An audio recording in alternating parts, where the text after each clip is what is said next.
Welcome back. ആരെങ്കിലും എന്നെ ആദ്യമായിട്ടാണ് കാണേ, hi, I am Shahila. Welcome to my YouTube channel. അപ്പം ഇന്നത്തെ വീഡിയോ വന്നിട്ട് ഞാൻ ഈ ഒരു ക്രീമിൻ്റെ എഫ്റ്റിയോൺ എന്നാണ് ക്രീമിൻ്റെ പേര് വന്നിട്ട് ഈ ഒരു ക്രീമിൻ്റെ വീഡിയോ ഞാൻ കുറച്ച് മുന്നേറ്റുണ്ടായിരുന്നു. അപ്പോൾ അതിൻ്റെ ഇടയിൽ കമൻറ്റ് കണ്ടു, ഇത് വന്നിട്ട് പ്രോബ്ലം ആയാൽ നമ്മളെങ്ങനെ റിക്കവർ ചെയ്യാം എന്നുള്ള രീതിയിൽ. അതായത് നമ്മൾ ഫേസിൽ ഇത് നിർത്തി കഴിഞ്ഞാൽ നമ്മുടെ ഫേസിൽ എന്തെങ്കിലും പ്രോബ്ലം വന്നാൽ എങ്ങനെ അത് കെയർ ചെയ്യാമെന്നുള്ളതിനെ കുറിച്ച്. അപ്പം ഞാൻ ഈ വൈറ്റനിങ് ക്രീംസ് യൂസ് ചെയ്യുന്നതിനെ പറ്റിയിട്ടുള്ളൊരു വീഡിയോ ഞാൻ എൻ്റെ ചാനലിൽ അപ്ലോഡ് ചെയ്തിട്ടുണ്ട്. അത് നിങ്ങൾ കാണുക കേട്ടോ. അതിൽ ഞാൻ ഡീറ്റെയിൽ ആയിട്ട് പറയുന്നുണ്ട് നിങ്ങൾ എന്തൊക്കെ കാര്യങ്ങൾ ചെയ്യണം, എന്തൊക്കെ കാര്യങ്ങൾ നിങ്ങൾ ശ്രദ്ധിക്കണം എന്നുള്ളത്. അപ്പം നമുക്ക് ഒന്നും കൂടി പറയാം.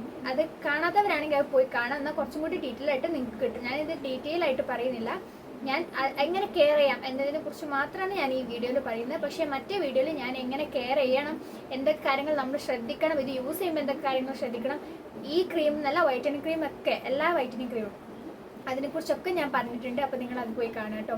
അപ്പോൾ നമുക്ക് വീഡിയോ സ്റ്റാർട്ട് ചെയ്യാം. ഫസ്റ്റ് വന്നിട്ട് ഈ ഒരു ക്രീം നമ്മൾ യൂസ് ചെയ്ത് നമ്മൾ നിർത്തുമ്പോൾ നമ്മുടെ ഫേസിൽ എനിക്ക് നന്നായിട്ട് എൻ്റെ ഫേസിൽ പിമ്പിൾസും കാര്യങ്ങളും വരാൻ തുടങ്ങി. എൻ്റെ ഫേസിൽ അങ്ങനെ പിമ്പിൾസ് വരാത്ത ഒരാളായിരുന്നു. എൻ്റെ ഫേസിൽ പെട്ടെന്ന് പിമ്പിൾസ് വരില്ലായിരുന്നു. പക്ഷെ ഒരു സമയം കഴിഞ്ഞപ്പോൾ നമ്മുടെ ഏജ് ഒന്ന് ഇതാകുമ്പോൾ നമ്മൾ പറയില്ല, ഓട്ടോമാറ്റിക്കലി നമ്മുടെ ഫേസിൽ ചേഞ്ചസ് വരും. അങ്ങനെ വരാൻ തുടങ്ങിയൊരു സമയമായിരുന്നു. ആ സമയത്തായിരുന്നു ഞാൻ ഇത് യൂസ് ചെയ്ത് തുടങ്ങിയത്. അപ്പം ഇത് നിർത്തിയപ്പോൾ നന്നായിട്ട് പിമ്പിൾസ് വരാൻ തുടങ്ങി. എനിക്കധികം നെറ്റിയിലും ഈ കവിളുടെ സൈഡിലായിരുന്നു എനിക്ക് ഏറ്റവും കൂടുതൽ പിമ്പിൾസ് വരിക. അപ്പം നന്നായിട്ട് അതിങ്ങോട്ട് മാറിക്കിട്ടാൻ ഞാൻ നന്നായിട്ട് ബുദ്ധിമുട്ടിയിട്ടുണ്ട്.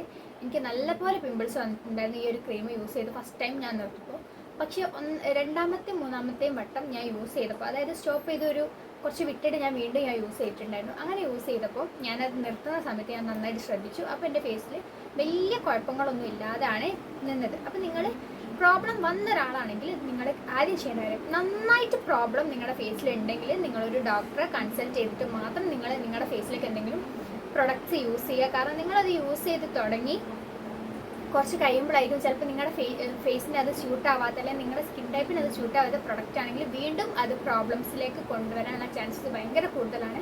അതുകൊണ്ട് നിങ്ങൾ നല്ല പോലെ നിങ്ങളുടെ ഫേസിൽ പ്രോബ്ലംസ് ഉണ്ടെങ്കിൽ നിങ്ങൾ എന്ത് ചെയ്യുക, ഒരു ഡോക്ടറെ കൺസൾട്ട് ചെയ്തിട്ട് മാത്രം നിങ്ങൾ യൂസ് ചെയ്യുക. അല്ല, നിങ്ങളുടെ ഫേസിൽ നിങ്ങൾക്ക് മാറ്റിയെടുക്കാൻ പറ്റുന്ന പ്രോബ്ലം ആണെന്ന് കണ്ടാൽ നമുക്ക് തോന്നുമല്ലോ ചെറിയ പ്രോബ്ലം ആണെങ്കിൽ, നിങ്ങളൊരു സ്കിൻ കെയർ സ്റ്റാർട്ട് ചെയ്യാം. Moisturiser, first one face wash, moisturiser, sunscreen, ഇത് മൂന്നും വെച്ചിട്ട് നിങ്ങളൊരു സ്കിൻ കെയർ സ്റ്റാർട്ട് ചെയ്യുക. ചിലപ്പം നിങ്ങൾക്ക് എന്തെങ്കിലും സിറം കാര്യങ്ങൾ യൂസ് ചെയ്യണമെന്നുണ്ടാവും. നിങ്ങൾ ഡാമേജ് ആയി കിടക്കുന്ന ഫേസിലേക്ക് നിങ്ങളൊരു സിറം യൂസ് ചെയ്യാത്തതായിരിക്കും ഏറ്റവും ബെറ്റർ. അതൊന്ന് റിക്കവറായി വന്നിട്ട് അതിലേക്ക് നിങ്ങൾ വേറെ എന്തെങ്കിലും പ്രൊഡക്റ്റ് നിങ്ങൾക്ക് യൂസ് ചെയ്യണമെങ്കിൽ യൂസ് ചെയ്യാം. ഫസ്റ്റ് വൺ വന്നിട്ട് നിങ്ങൾ ഈ ഒരു സ്കിൻ കെയർ നോർമൽ, അതായത് ഒരു ബിഗിനേഴ്സിന് സ്റ്റാർട്ട് ചെയ്യാൻ പറ്റുന്ന രീതിയിൽ നിങ്ങളൊരു സ്കിൻ കെയർ ഫസ്റ്റ് സ്റ്റാർട്ട് ചെയ്യാം. പതുക്കെ എന്തായാലും നിങ്ങളുടെ സ്കിന്ന് റെഡി ആവുള്ളൂ.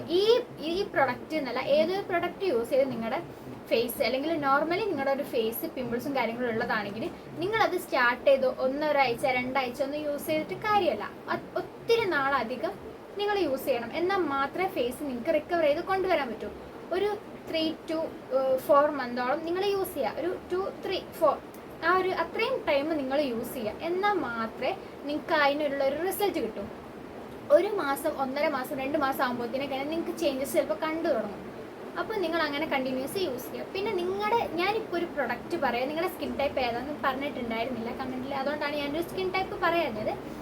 നിങ്ങളുടെ സ്കിൻ ടൈപ്പ് അനുസരിച്ച് മാത്രം നിങ്ങൾ പ്രൊഡക്റ്റ് തിരഞ്ഞെടുക്കുക. കാരണം ഇല്ലെങ്കിൽ വീണ്ടും അത് പ്രശ്നമാവും. അപ്പോൾ നിങ്ങൾ ശ്രദ്ധിക്കേണ്ട ഒത്തിരി കാര്യങ്ങളുണ്ട്. നിങ്ങളുടെ ഫേസ് ഡാമേജ് ആണെങ്കിൽ സ്കിൻ കെയർ ചെയ്യുമ്പോൾ നിങ്ങളുടെ ഫേസ് സ്കിൻ കെയറിൽ കൂടെ മാറ്റിയെടുക്കാൻ നിങ്ങൾ ശ്രമിക്കുക. ഒത്തിരി കാര്യങ്ങൾ ഇൻക്ലൂഡ് ചെയ്യാതെ ഈ 3 സാധനങ്ങൾ വെച്ച് മാത്രം നിങ്ങൾ സ്കിൻ കെയർ സ്റ്റാർട്ട് ചെയ്തിട്ട് ഒന്ന് റെഡിയായി കൊണ്ടുവന്നതിന് ശേഷം വീണ്ടും നിങ്ങൾ എന്തെങ്കിലും അതിൽ ഇൻക്ലൂഡ് ചെയ്യുകയാണെങ്കിൽ നിങ്ങൾ സ്കിൻ ടൈപ്പിനെ പറ്റി ശ്രദ്ധിച്ച് നോക്കി ഇൻക്ലൂഡ് ചെയ്യുക. അത് ഈ സ്കിൻ കെയർ തുടങ്ങുമ്പോഴും നിങ്ങളുടെ ഫേസിൽ പറ്റിയ സാധനങ്ങൾ വെച്ച് മാത്രം നിങ്ങൾ സ്കിൻ കെയർ സ്റ്റാർട്ട് ചെയ്യുക. ഞാനിങ്ങനെ സ്പീഡിൽ പറയുന്നുണ്ടോ എന്നൊരു സംശയം. ഇപ്പോൾ ഒത്തിരി നാളെ ലോങ് വീഡിയോസ് ഇട്ടിട്ട്, അതുകൊണ്ടാണ് ഞാൻ പെട്ടെന്ന് ഇങ്ങനെ പറയുമ്പോൾ സ്പീഡായി പോകുന്നുണ്ടെന്ന് തോന്നുന്നു. ക്ഷമിക്കാം കേട്ടോ. അപ്പോൾ നിങ്ങൾക്ക് ക്ലിയർ ആയിട്ടുണ്ടെന്ന് വിചാരിക്കുന്നു. സ്കിൻ കെയറിൽ കൂടെ നിങ്ങൾക്ക് ഫേസ് പ്രോബ്ലം മാറ്റിയെടുക്കാൻ പറ്റും. അപ്പോൾ ഇന്നത്തെ വീഡിയോ ഇത്രയേ ഉള്ളൂ. ഇതുപോലത്തെ വീഡിയോസൊക്കെ ഇഷ്ടമാണെന്നുണ്ടെങ്കിൽ വേഗം ചാനൽ സബ്സ്ക്രൈബ് ചെയ്യുക, ലൈക്ക് ചെയ്യുക, ഷെയർ ചെയ്യുക, സപ്പോർട്ട് ചെയ്യുക. ഇതുപോലത്തെ വീഡിയോസൊക്കെ ആയിട്ട് ഞാൻ ഇനി വരും. സപ്പോർട്ട് ചെയ്യണം കേട്ടോ. നിങ്ങളുടെ സപ്പോർട്ടാണ് മുന്നോട്ട് ഞാൻ എങ്ങനെയൊക്കെ വീഡിയോ ചെയ്യണം, അല്ലെങ്കിൽ വീഡിയോ ഇടാൻ തന്നെ ഉള്ളൊരു കാര്യം. അപ്പോൾ സപ്പോർട്ട് ചെയ്യാം. അപ്പോൾ ഇന്നത്തെ വീഡിയോ ഇത്രയേ ഉള്ളൂ. ബൈ.